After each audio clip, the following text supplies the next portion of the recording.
Today we will study and reflect on the last years of W.E.B. Du Bois, leading black activist and co-founder of the NAACP.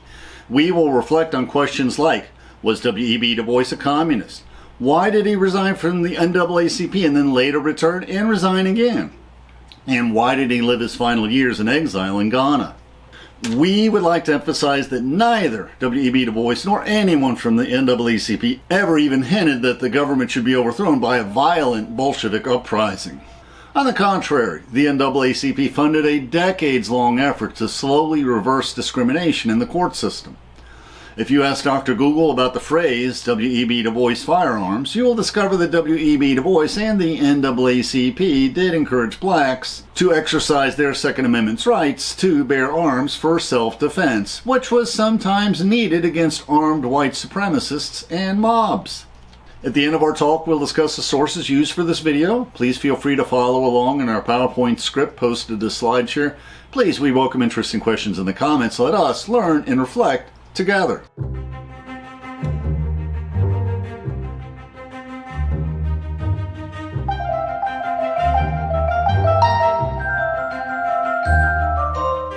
Was W.E.B. Du Bois a communist? The answer is yes. When he turned 93, he joined and paid his dues to the CPUSA, the United States Communist Party.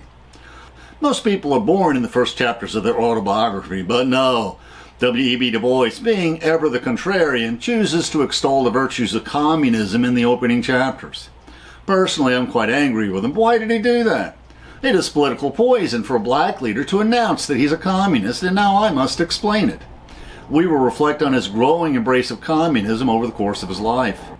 W.E.B. Du Bois chooses to begin his autobiography. I believe in communism. I mean by communism a planned way of life and the production of wealth and work designed for, and this is key, for building a state who seeks the highest welfare of its people and not merely to profit the few. I believe that all men should be employed according to their ability and that wealth and services should be distributed according to need. Now, if we but reflect on the life experiences of W.E.B. Du Bois, we can understand the appeal of communism, or at least the theoretical communism of Karl Marx, not the terrors of Soviet or Chinese communism. In his day, during the Jim Crow era, the government denied due process and equality to blacks. They were forced to work for starvation wages, and if blacks called the police, often they were the ones arrested. Tens of thousands of blacks were lynched during the Jim Crow years, and often the police condoned or even participated in the lynchings. Progress on improving civil rights was just glacial before the civil rights era of the 1960s. Now, we cannot excuse this foolish decision to join the Communist Party, but we can explain it. W.E.B. Du Bois visited Soviet Russia in the heady revolutionary days before the purge trials of Stalin, and he was duped into believing that this was a workers' paradise. There was genuine enthusiasm among the party faithful, and there were many liberals who were so thoroughly disgusted with capitalism when the economy collapsed in the Depression, when there was so much economic misery and unemployment, while Soviet Russia appeared on the outside to be so much more prosperous. And even the patrician Franklin D. Roosevelt was disappointed with big business and their reaction to the Depression. He insisted on appointing a socialist, Henry Wallace, as his third vice president, but he was so far left-wing that moderates and conservatives insisted on nominating Harry Truman as the fourth vice president. FDR then appointed Henry Wallace as Secretary of Commerce, but Truman fired him when he gave a speech urging conciliation with the Soviet Union. Some scholars speculate, with good reason, that he may have been a Russian asset, which is a scary thought since he was one heartbeat away from the presidency. When did W.E.B. Du Bois start leaning towards communism? In his autobiography, he comments on his thoughts on communism throughout his long life. Even in high school, he mentions his oration on the abolitionist Wendell Phillips, whom he said he admired even though he was a socialist. Likewise, he mentions that socialism and communism were not a focus of his studies in his various colleges. When his national profile was rising and the tensions with Booker T. Washington and the Tuskegee machine were increasing, he notes that while a professor at Atlanta University, that the teachings of Marx and Engels were not stressed when studying economics. W.E.B. Du Bois's autobiography hints that he started pondering socialism in the days of the Niagara movement. One of the proclamations of the Niagara Movement that preceded the founding of the NAACP was the insistence that laws be enforced against the rich as well as poor, against capitalist as well as labor, against white as well as black. We can imagine that he probably wrote that clause. In the years before World War II, quite often socialism was synonymous with communism, although they became much more distinct in the Spanish Civil War, when the moderate socialists battled and lost control of the Spanish Republican Party to the communists under the direction of Stalin. Today, socialism is not synonymous with communism, and Christian Socialism is a major political movement in Europe, and has been for decades. In the early days, when he was the founding editor of The Crisis, the magazine that promotes the program of the NAACP, W.E.B. Du Bois did not publish articles about socialism and communism, instead concentrating on racial issues such as lynchings, race riots, and also self-improvement articles targeted to their black audience. W.E.B. Du Bois's editorial views on organized labor and socialism were complicated. Although he supported the cause of unions in principle, in practice many unions would not allow blacks to join. Likewise, the socialists emphasized class struggle, not the struggle between races. In a 1919 editorial in The Crisis, W.E.B. Du Bois proclaimed, "We do not believe in revolution. We expect revolutionary changes to come mainly through reason, human sympathy, and education of children, and not by murder." W.E.B. Du Bois saw the domination of black workers by white workers as a greater threat to blacks than the domination of workers by capitalists. Shortly before his resignation from the NAACP, he dedicated an issue of The Crisis to Negro editors on communism. Many editors contributed to the anthology. Some editors speculated that communism was a reaction to the economic and racial consequences of the Depression. Others noted that among the whites, only the communists advocated the equality of Negroes. W.E.B. Du Bois noted that none of the editors called for abolishing the market economy or for studying classical Marxism. The Scottsboro boys' trial was the George Floyd event of the early century, and this pitted the Communist Party against the NAACP. The NAACP was the leading civil rights organization, but the upstart CPUSA, the Communist Party of America, wanted to champion the cause of blacks to further the cause of communism. There were tensions and name-calling during the Scottsboro trials incident. What happened? In Chattanooga, Tennessee in 1931, there was a rumble on a freight train between some black hobos and white hobos, and the whites were thrown off the train.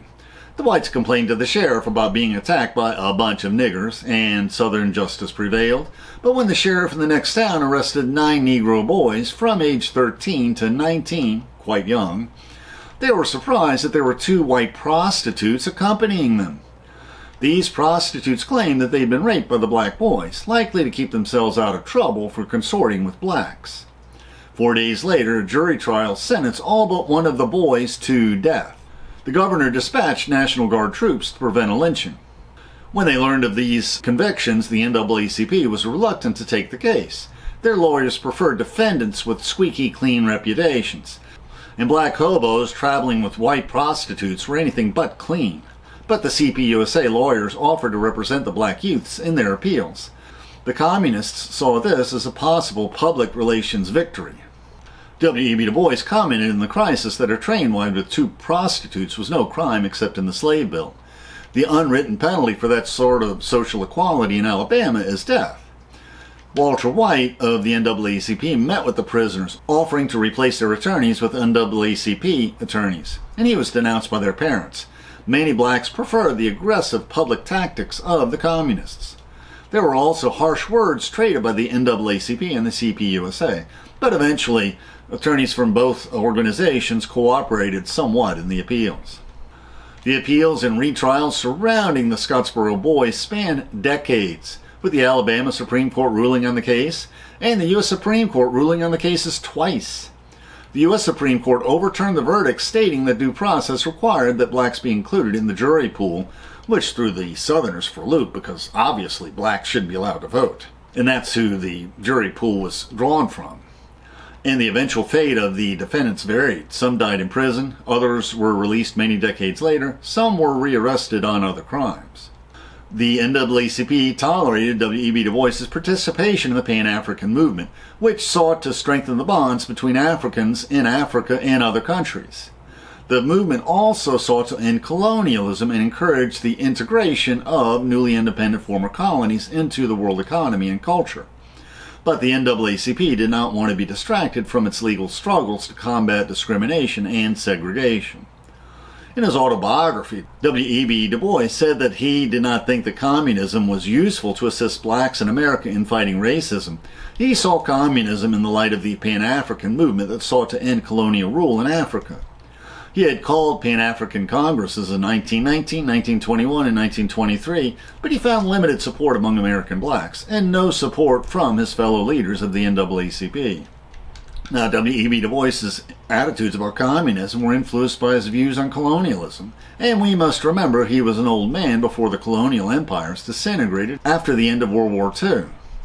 W.E.B. Du Bois proclaimed the British Empire had built its prosperity on cheap labor, which the colored peoples of the world were forced to do, and on lands and materials which had been seized without just compensation by the British throughout the world.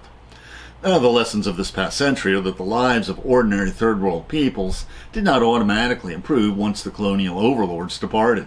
They were often replaced by native overlords, and the lower classes of the third world countries, including countries like India, Bangladesh, and Pakistan, remained desperately impoverished. Then W.E.B. Du Bois observed the Versailles Peace Conference as a special representative of the NAACP.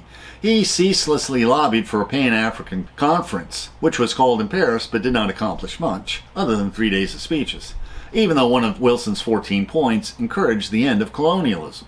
The conference resolutions were presented to the Peace Conference for action, but were mostly ignored.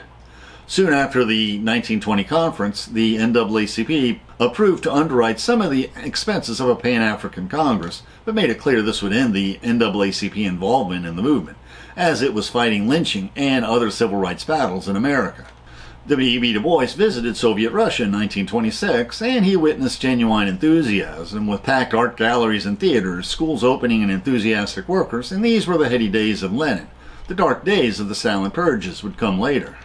The Foreign Affairs magazine in October 2022 had an excellent article on the heritage of W.E.B. Du Bois, and Foreign Affairs commented on how the half-dozen articles W.E.B. Du Bois contributed to the discussion regarding colonialism and race in the interwar years. His were minority views during the interwar years, but after the end of World War II, many colonies demanded independence from their European masters. His observation that colonialism was based on racial attitudes of European superiority over African blacks and Asians rang true. After all, Rudyard Kipling did speak of the white man's burden in colonizing the globe. Some of his views were naive, such as the hope that the rising powers of Asia as well as the Soviet Union would upend the global system of white supremacy and liberate black Americans.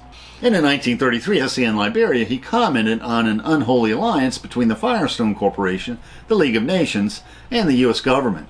Despite a League-sponsored investigation that found that Firestone, in connivance with Liberian elites, had used forced labor, or slaves, the United States sided with the company against the League's plan for reform. The result was Liberia's indebtedness and loss of sovereignty. W.E.B. Du Bois asked, "Are we using the United States Army to guarantee Firestone's profits?" Many similar questions were asked during the 60s and after.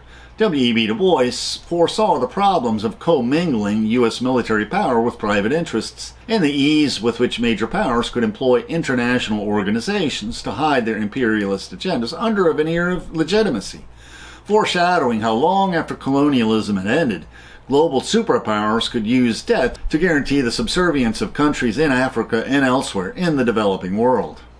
The Foreign Affairs article discusses this flirtation with communism. Du Bois's admiration for authoritarians such as Nkrumah and Mao, and his fulsome praise for the Soviet tyrant Joseph Stalin, were inconsistent with his lifelong support for democracy.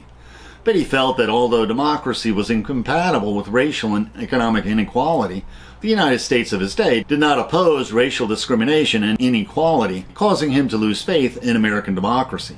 Du Bois argued that the domestic could never be divorced from the global, and that Washington's quest for a liberal order can never be reconciled with a Jim Crow system at home. And then after a stint at the NAACP, he returned to Atlanta University. And I would like to emphasize it was not really a total break, because even after his resignation, he contributed many leading articles to the Crisis magazine. When W.E.B. Du Bois was hired to chair the Department of Sociology at Atlanta University in 1934, one of the courses he taught was on communism, although he had not yet formally joined the Communist Party, which he would not do for several decades. His course included a review of the Communist Manifesto and other socialist and communist works. While at Atlanta University, he assembled a comprehensive collection of works on socialism and communism, one of the most extensive collections in the South. W.E.B. Du Bois sought to assimilate Marx's writings so he could explain and adapt this ideology to Black America. Marx's study of economic systems and his anti-clericalism appealed to W.E.B. Du Bois, who was never drawn to the vibrant evangelism of the black churches. Another reason why his was a friendly departure from the NAACP is many black leaders were encouraging him in his next project, which was a major history on the Reconstruction era, his famous book, Black Reconstruction in America. In this book, W.E.B. Du Bois argues that blacks played a major role in winning the Civil War by escaping from slavery to the Union lines and joining the Union Army in large numbers. He also argued that true democracy flourished in the Reconstruction era with the enfranchisement of blacks and their active participation in civic life. This book also challenges the lost cause myth that the Civil War was not fought over slavery but over states' rights, and that the Southern cause was a noble cause. This book, Black Reconstruction, challenged the Dunning school of historical interpretation that pictured the Reconstruction era as a dark time in American history, where Northern carpetbaggers, colluding with evil Southern scalawags, took advantage of both the defeated South and the formerly happy slaves who are now freedmen. Although it earned high marks in many book reviews when it was released, it was ignored by many white historians until the 1960s civil rights era. Many critics in the day criticized the book for its discussion of the black proletariat and the white proletariat, terminology borrowed from communism.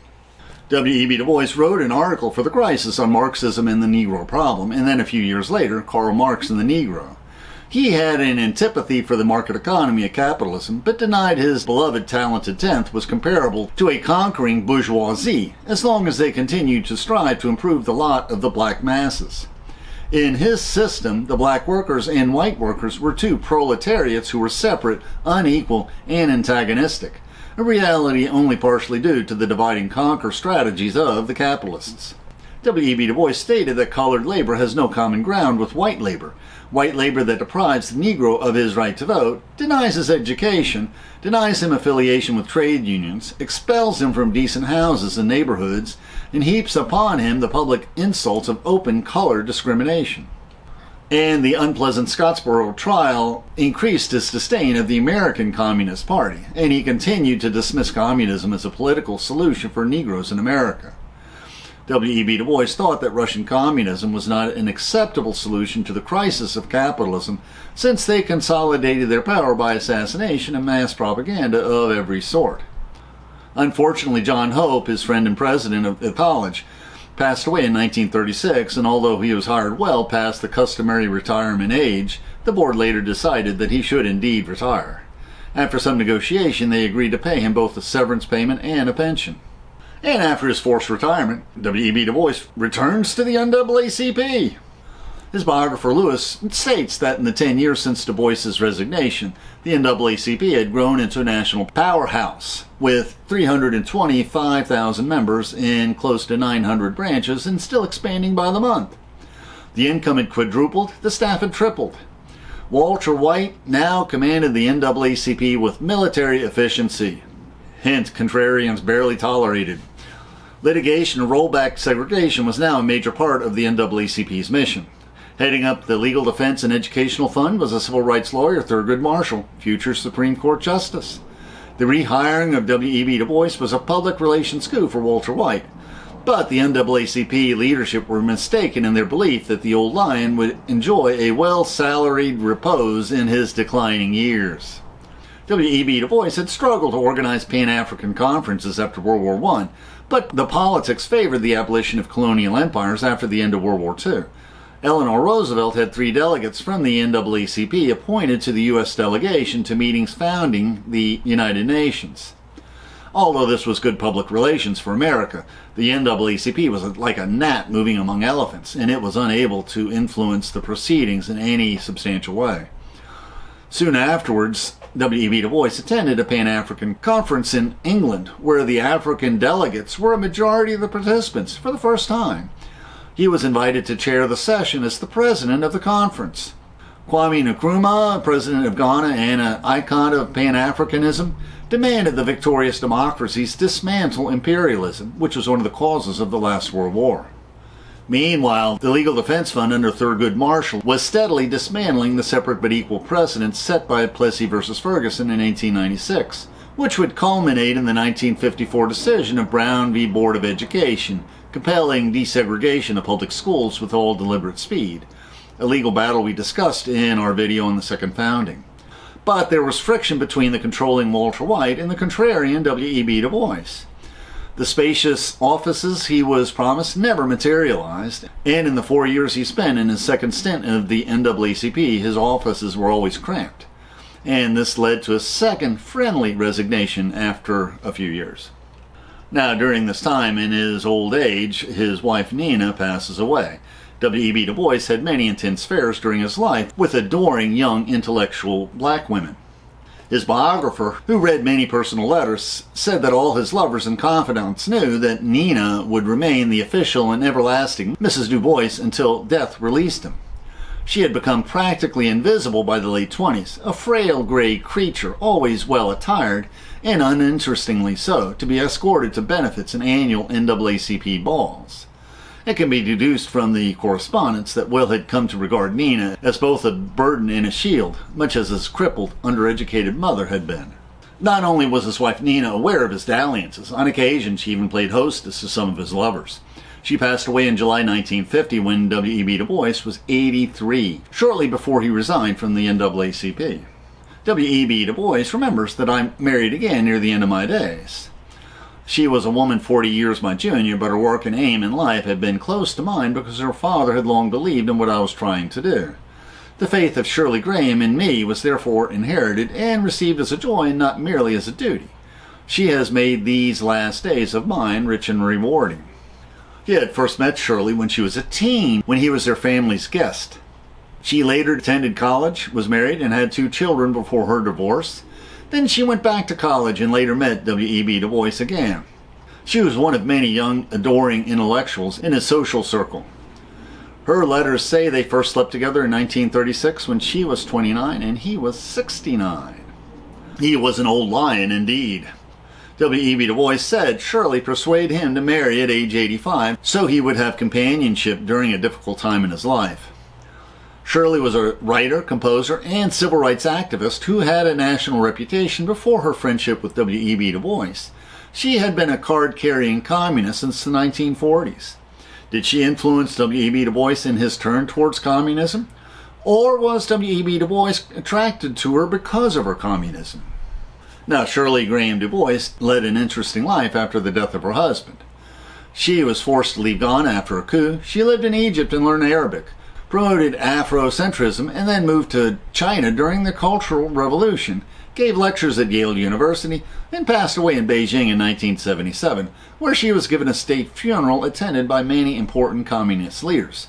She was read to the very end. And in the last part of his life, the ever-contrarian W.E.B. Du Bois has legal problems, and was exiled in Ghana. Much of the closing chapters of his autobiography covers his legal problems dragging out for several years. In the years leading up to the McCarthy hearings, the State Department accused W.E.B. Du Bois as acting as an agent of a foreign government due to his contacts with Soviet officials at various Pan-African events and his very public affirmations of support for communism. When a trial was eventually convened, the judge dismissed the charges, but this was after several years. During this time, the NAACP forbid its branches from hosting our contrarian activists at any of their meetings. The State Department refused to validate his passport until the Supreme Court ruled that this practice was unconstitutional. When W.E.B. Du Bois was given back his passport, he and his wife Shirley traveled first to Moscow, where he was a guest of honor, meeting and chatting with Nikita Khrushchev. Then he traveled to Beijing, where they were again a guest of honor, meeting Premier Zhou Enlai. These communist leaders enjoyed hosting this famous American civil rights activist. Was W.E.B. Du Bois flattered by the attention? We can assume so, but then black men forced to live under Jim Crow always enjoyed traveling to distant countries that welcomed them. W.E.B. Du Bois wrote this around this time about the Negro. In America, he was a nigger. In Britain, he was tolerated. In France, he was cheered. In the Soviet Union, he was loved for the great artist that he is. Was W.E.B. Du Bois aware of the atrocities of Stalin and Mao? If he was aware, how could he justify their atrocities? Certainly he was aware of these atrocities, though like many liberals of his age, he was likely reluctant to believe the worst of the atrocities. His biographer Lewis suggests that he explained away these atrocities with an attitude of whataboutism. Du Bois adjusted the Russian casualty tables in light of the Atlantic slave trade, the scramble for Africa, the needless First World War, Nazi death camps, and the color-coded poverty and wage slavery raging within and beyond North America. W.E.B. Du Bois was instead imagining what communism could be like in the dreamlands of devout communists in the pages of Marx. In real life, many people who emigrate to escape communism, like my Russian co-worker for Uzbekistan, describes it as a social system specially designed to make the lives of ordinary people miserable. Now we'll discuss the sources we use for this video. We prefer reading the autobiographies of black civil rights leaders because we want them to speak for themselves. For the videos on the latter part of the life of W.E.B. Du Bois, we used as our primary source the excellent biography by David Levering Lewis. This biography was key to understanding the history of the NAACP, W.E.B. Du Bois's flirtation with communism, and his personal life in his latter years. And of course, we quoted from the Foreign Affairs Centennial edition that included an excellent article on W.E.B. Du Bois. And also, if you want to read another article on the Boston Review, they also have an article on his latter years when W.E.B. Du Bois was un-American, which covers many of the same topics we covered in a slightly different perspective, so I think you can enjoy that. The YouTube description includes a link to our PowerPoint script that we uploaded to SlideShare and also our blog. Please support this channel by sharing this video with your friends and by clicking on the like and subscribe buttons and by clicking on the Amazon links to purchase any of the books we discussed, which will earn us a very small affiliate commission. And please consider becoming a patron of our channel. Plus, we will host special discussion groups for our patrons. Plus, you can click on the Meetup or small M icon to participate in our online discussions, where we practice our future YouTube scripts. And please click on the links for other videos that will broaden your knowledge and improve your soul.